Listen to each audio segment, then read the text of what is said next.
been riding your new e-bike for a while, and all e-bikes suggest doing an initial tune-up 100 to 150 miles by somebody that knows what you're doing. But I'm going to give you what you need to know what you're doing.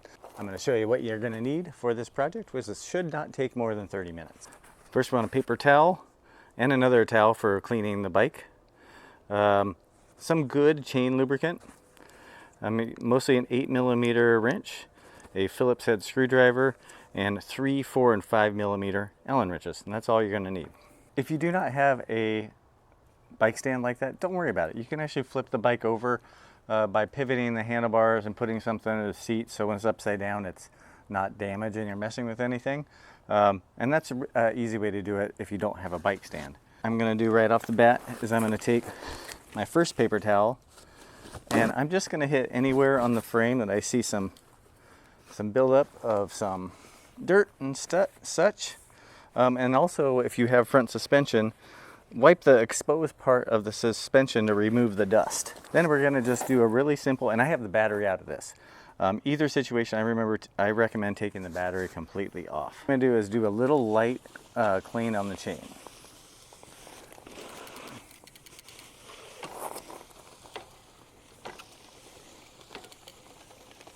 All right, you can see there's some dirt on there. You don't actually want to try to wipe it to the point that's totally clean. A clean or shiny chain is typically not a well lubricated chain. So what I'm going to do is I'm going to hold the lubricant here, then I'm going to rotate the chain backwards a couple times so I make sure I got it well lubricated. And then you can roll it forward too to get some of that lubrication into the rear cassette. Next thing I'm going to do is back here on the rear derailleur, I'm just going to put a little bit of lubricant and all the little pivoting points on these idler wheels. All right, the next thing I'm going to do, the rear derailleur adjustment, and this is the rear derailleur right here. This is a 7-speed. A thing to remember about derailleurs, there's two things you can adjust: cable tension and limit screws, which are these two little screws right here. Most of the times they'll be marked with a, I think it says low on that side and high. Low is the bigger, high is the smaller gear. So this is actually kind of a really cheap style of derailleur, where it's got a nut here instead of usually a 4 or 5mm screw that's holding in the cable. So I'm all the way down, and what I'm going to do is I'm going to make sure a barrel adjuster, which is right here, it's all the way in. I'm going to back it out a little bit. Oh, I went a little too far. Like 2 or maybe like a half turn, couple of the little notches on here. And then what I want to do is I want to just make sure I have no slack in this cable. You could probably skip this step this early in your bike ownership at 100 miles, but I think it's nice to do and get an idea how to do it. Okay, so now we actually have the cable out, so we're going to pull it with just light pressure and tighten this back up. Be careful not to over tighten the nut or screw on the rear derailleur, because that can eat into the cable, and actually you might not be able to see it, but actually start shearing through the cable and reduces the cable life. It's usually 5 Newton meters, 5-6 Newton meters of torque is what's used on that. So like I said, we have our 2 limit screws here, and what we're going to do, hopefully I can get you in line well enough here, we are going to, if you can see, I'll pedal.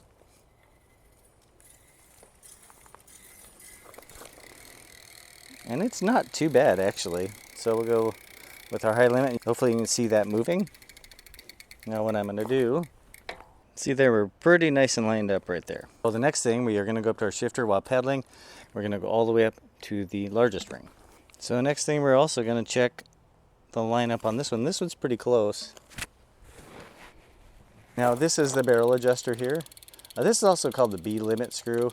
It's going to be very rarely used on most standard kind of bike setups like this, but what it does is it helps make the jump from these last 2 gears by spacing the distance between the top idler and the cassette properly. All right, so now we're going to go gear by gear. I'm going to go all the way down first, and so we're going to start shifting up. So that means you need to tighten up your should make that, there we go. So now I back this barrel just out enough to make that first leap.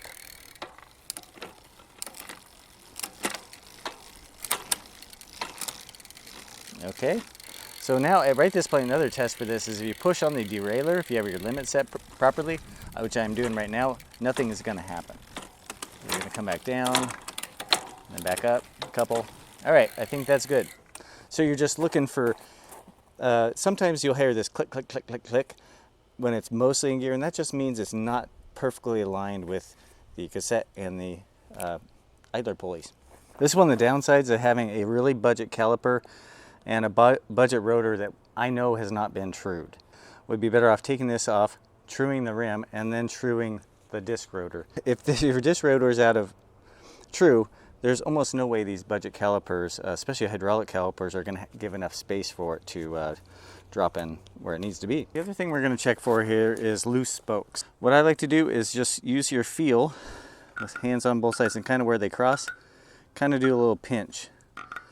You aren't making sure that the right and left sides are the same tension because they can't be with a dished wheel, but you're wanting to just feel something that just feels a little out of the same realm as the other spokes. Okay, that all feels pretty good. If it was off, you would just use, I have this one that fits multiple gauges of spokes. You would put that on the inside where it's got some flat edges, right near where the spoke meets the rim. And to remember with spokes is they tighten opposite because of the nuts actually up here inside the rim that it's tightening, threaded into. The end of the spoke is actually threaded, so you turn opposite. All right, I'm gonna do the rear right here really quick. It might even be easier to see. Again, I'd like to check these on the rear ones because it just makes sure that that's, you know, that's what you really want. You want to make sure this is solidly attached, the studs to the disc brake mount. These can be a little tricky on some of these frames to get to this back one. Okay, making it sure it's free.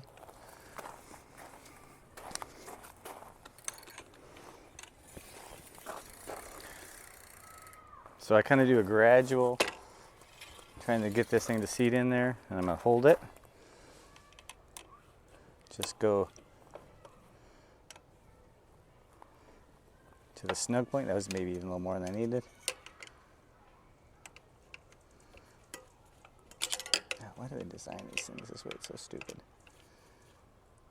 Okay, now we're going to see what we got. I don't hear any rubbing. It could be just the tiniest amount, but I'm not going to worry about that. I hold it again and get these more tight on specs. You could spec these out to yourself. I think they're about 7 Newton meters typically. All right, so they're good there on the back. Do this on hydraulic disc brakes or dual piston brakes because your brake pads are pushing from both sides onto the brake rotor like this. Most mechanical brakes, one side is fixed like this and this side moves. So on that type, you can't use the same method. So you got to line up a gap to the inside pad and then match that on the outside. So now I'm going to go through it. I'm going to use my Allen keys and my wrench. I'm basically going to check all these bolts through here. I'm also going to check all the electrical connections. I'm going to give them a press. I'm going to make sure this one under here from the motor is nice and solidly connected.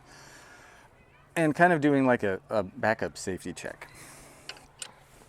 I'm not going to really look to crank down anything very much. I'm just really seeing if it's in the realm of, you know, reasonable. Some of the really important ones in my experience are, you know, some of these ancillary ones like these, you know, kind of like mount bolts and the kickstand here. Those you'll probably hear, you know, starting to make noise if they are becoming much of an issue. The ones that I feel are more important on these e-bikes are the crank arm bolts. They tend to come loose for some reason. And we'll see real quick here where we at on this one. Yeah, that was not nearly as tight as it should have been. The driver's side is usually much more of a problem. And it needed a little bit as well. Like I said, I'm going to check. Oh, that connector was actually a little out.